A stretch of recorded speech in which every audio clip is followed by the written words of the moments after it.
ऐसा क्या होता है सुधांशु हमें देखकर अपना चेहरा छुपाने लगता है। जैसा कि राधे राधे मित्रों, हर बार की तरह हम इस बार दुकान पर पहुंच जाते हैं, लेकिन इस बार हमारी तबीयत खराब हो रही थी, लेकिन फिर भी हम दुकान पर पहुंच जाते हैं। यार हमें जंगल की हमें दिक्कत आती है और भैया को जंगल दुकान पर बैठना पड़ता। इसी के साथ हम अपना समय लेकर पहुंच जाते हैं। तबीयत खराब ही है, लेकिन हम सोचते हैं कि बैठना ही, तो इतने में एक भैया आ जाते हैं जो कि सप्लाई चेंज करने आए थे, और हम सप्लाई चेंज करवाने लगते हैं। उसके बाद बुक वगैरह जला कर देख लेते हैं। यह साथ ही इतने साथ ही पानी का मौसम भी हो रहा था, और हम दुकान के अंदर आ जाते हैं और अपनी पढ़ाई वगैरह करने लगते हैं, जो दिन में हम 2 से 3 घंटे अपनी पढ़ाई के लिए देते हैं।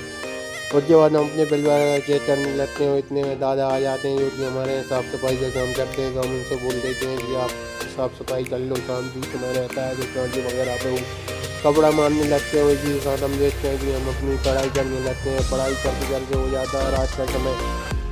और जैसा कि आज हमने सोचा था कि हम जल्दी घर निकल जाएँ, क्योंकि हमारी बिल्कुल भी गति नहीं थी, और हमें जो काम भी हो रहा था और बहुत तेज़ बुखार भी चढ़ा था।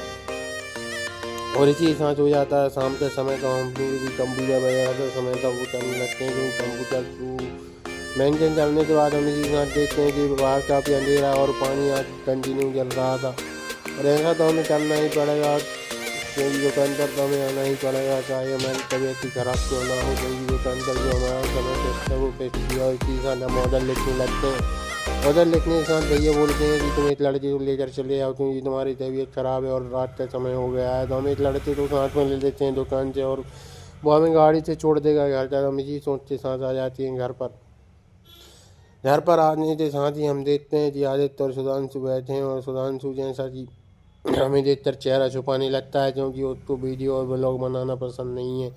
और इसी के साथ हमारा आदित्य हमें देखकर खुश हो जाता है, लेकिन सुधांशु नई बहू की तरह अपना सिर छुपाने लगता है। मिलते हैं नेक्स्ट ब्लॉग।